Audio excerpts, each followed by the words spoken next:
امام حسن علیہ السلام مدینہ منورہ میں خاموش زندگی گزار رہے تھے، جبکہ سیاسی اختلافات مسلسل بڑھتے جا رہے تھے اور مختلف قبائل نئی صورتحال پر خفیہ گفتگو کر رہے تھے۔ حضرت علی رضی اللہ تعالیٰ عنہ کی شہادت کے بعد مسلمانوں کی بڑی تعداد نے امام حسن علیہ السلام کے ہاتھ پر بیعت کی، مگر شام میں امیر معاویہ کی حکومت برقرار رہی۔ عراق کے متعدد سردار ابتدا میں امام حسن علیہ السلام کے ساتھ کھڑے دکھائی دیتے تھے، لیکن حالات سخت ہوتے ہی کئی لوگ خاموشی اختیار کرتے چلے گئے۔ امام حسن علیہ السلام نے مزید خون ریزی روکنے کے لیے جنگی تیاریوں کے باوجود مذاکرات کو ترجیح دی، کیونکہ مختلف علاقوں میں مسلمان پہلے ہی مسلسل لڑائیوں سے تھک چکے تھے۔ لشکر کی روانگی کے دوران بعض افراد نے افواہیں پھیلائیں کہ اہم سردار مخالف فریق سے مل چکے ہیں، جس سے سپاہیوں میں بے چینی بڑھنے لگی۔ ایک موقع پر امام حسن علیہ السلام کے خیمے کے قریب ہنگامہ پیدا ہوا۔ چند لوگوں نے سامان لوٹنے کی کوشش کی، جبکہ وفادار ساتھی دفاع کرتے رہے۔ جنگی حالات مزید خراب ہوتے دیکھ کر امام حسن علیہ السلام نے مسلمانوں کے درمیان صلح کی راہ اختیار کی،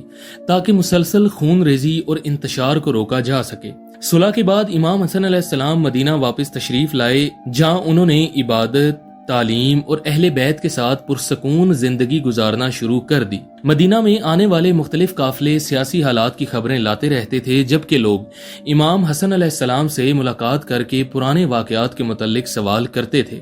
وقت گزرنے کے ساتھ بعض سیاسی شخصیات دوبارہ اقتدار کے معاملات پر گفتگو کرنے لگیں، جس سے مدینہ کے ماحول میں خاموش بے چینی محسوس ہونے لگی تھی۔ روایات کے مطابق کچھ افراد امام حسن علیہ السلام کی موجودگی کو سیاسی رکاوٹ سمجھتے تھے، اسی وجہ سے خفیہ منصوبوں اور سازشوں کی باتیں گردش کرتی رہیں۔ امام حسن علیہ السلام ہمیشہ نرم گفتگو اور تحمل سے جواب دیتے، مگر قریبی ساتھی محسوس کرتے تھے کہ حالات دوبارہ پیچیدہ رخ اختیار کرتے جا رہے ہیں۔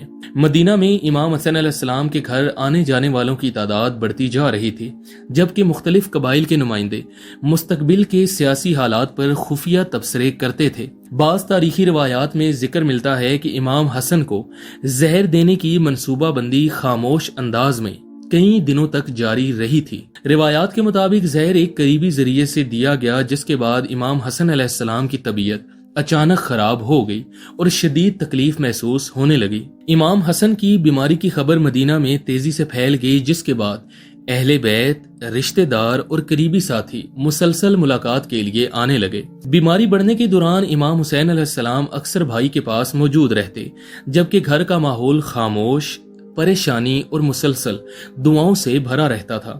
امام حسن علیہ السلام شدید کمزوری کے باوجود صبر سے حالات برداشت کرتے رہے، جبکہ طبیعت بگڑنے کے باعث کئی مرتبہ آرام کرنا بھی دشوار محسوس ہو رہا تھا۔ اہل مدینہ مختلف اندازوں کے ساتھ بیماری کی وجوہات پر گفتگو کرتے رہے، مگر گھر کے اندر موجود افراد خاموشی اور احتیاط اختیار کیے ہوئے تھے۔ بیماری کے آخری دنوں میں امام حسن علیہ السلام نے اپنے اہل خانہ سے اہم گفتگو کی اور بعض معاملات میں تحمل اختیار کرنے کی نصیحت فرمائی۔ امام حسن علیہ السلام نے امام حسین علیہ السلام سے خصوصی گفتگو کرتے ہوئے کہا کہ ان کی وفات کے بعد کسی بھی قسم کا جھگڑا یا خون ریزی پیدا نہیں ہونی چاہیے۔ بیماری مسلسل شدت اختیار کرتی گئی، جبکہ اہل بیت کے افراد ہر لمحہ امام حسن علیہ السلام کی خدمت اور دیکھ بھال میں مصروف دکھائی دیتے تھے۔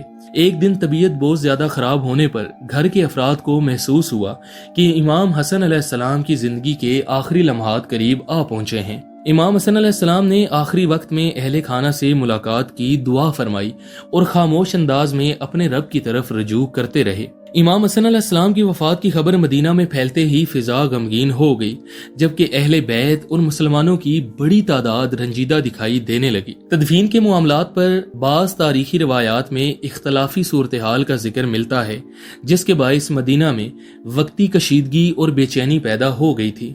امام حسین علیہ السلام نے حالات مزید خراب ہونے سے روکنے کے لیے تحمل کا راستہ اختیار کیا، جبکہ اہل بیت کے افراد نے خاموشی کے ساتھ جنازے میں شرکت کی۔ آخرکار امام حسن علیہ السلام کو جنت البقیع میں سپرد خاک کر دیا گیا، جبکہ اہل مدینہ نے غم اور خاموشی کے ساتھ دعا کرتے ہوئے وقت گزارا تھا۔ امام حسن علیہ السلام کی وفات کے بعد مدینہ کا ماحول کئی دن تک سوگوار رہا، جبکہ مختلف علاقوں سے آنے والے لوگ تعزیت اور دعا کے لیے پہنچتے رہے۔ تاریخ میں امام حسن علیہ السلام کی شہادت کا واقعہ سیاسی کشیدگی، صلح، بیماری اور اہل بیت کے غم سے بھرپور ایک اہم باب کے طور پر محفوظ رہا۔